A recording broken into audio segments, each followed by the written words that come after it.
Dans un petit village niché au cœur des collines verdoyantes du royaume de Korogo vivait une famille spéciale.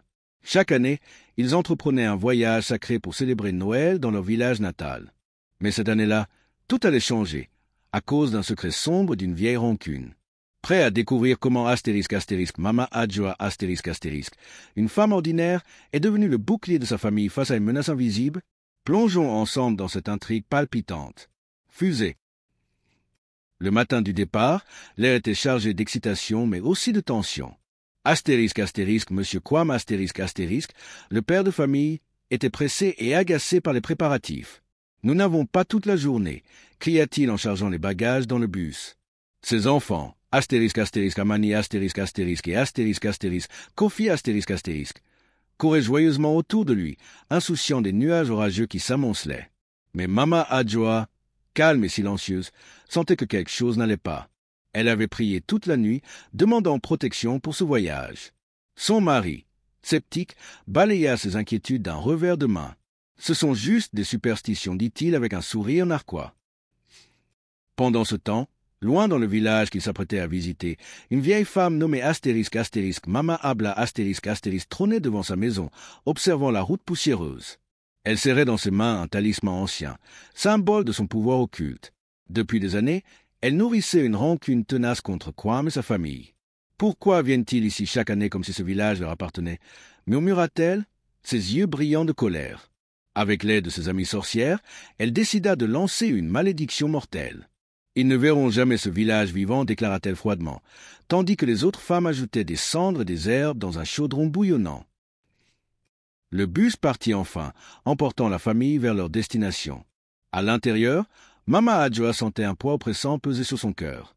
Ignorant les regards moqueurs de son mari, elle se leva soudain et éleva la voix. « Arrêtez-vous un instant. Nous devons prier avant de continuer. » Certains passagers haussèrent les épaules, d'autres fermèrent les yeux respectueusement. Monsieur Quam, embarrassé, tenta de la faire taire. « Nous sommes dans un bus, pas à l'église, » grogna-t-il. Mais Adjoa ne céda pas. « Seigneur, protège-nous pendant ce voyage. Couvre ce bus et tous ceux qui sont à l'intérieur. Amen. » Les enfants, bien que jeunes, ressentirent la gravité de cet instant. Le silence régna quelques secondes avant que le bus ne reprenne sa route, filant à travers les plaines dorées. Alors qu'ils approchaient du milieu de leur trajet, une catastrophe survint. Un camion-citerne surgit brusquement, bloquant la route. Le chauffeur du bus hurla, mais il était trop tard. Le métal grinça, le verre vola en éclats, et le monde sembla s'arrêter. Mais quelque chose d'extraordinaire se produisit. Alors que tous attendaient au pire, le bus s'immobilisa miraculeusement à quelques centimètres du camion. Personne n'était blessé. Les enfants pleuraient, mais la famille de Quam était sauve. De retour au village, la nouvelle de l'accident se répandit rapidement. Les habitants chuchotaient, certains parlant de miracles, d'autres de sorcellerie. Mais personne ne savait encore la vérité. Mama Adjoa, quant à elle, remercia Dieu en silence. Elle comprit alors que sa prière avait été entendue. Monsieur Quam, pour la première fois, resta silencieux. Il réalisa que la foi de sa femme avait sauvé leur famille.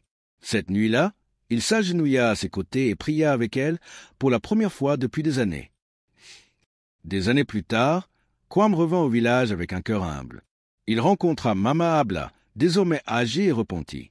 Elle avoua son rôle dans la malédiction, implorant son pardon. Quam, transformé par sa propre expérience, accepta ses excuses. L'histoire de Mama Adjoa devint une légende dans le village, rappelant à tous que la foi peut triompher même des forces les plus sombres. Cette histoire nous enseigne que la prière n'est pas simplement une tradition, mais une arme puissante contre les dangers invisibles. Peu importe les défis auxquels nous sommes confrontés, la foi peut illuminer même les moments les plus sombres. La véritable force ne réside pas dans les richesses ou les pouvoirs terrestres, mais dans la connexion spirituelle qui nous unit à quelque chose de plus grand.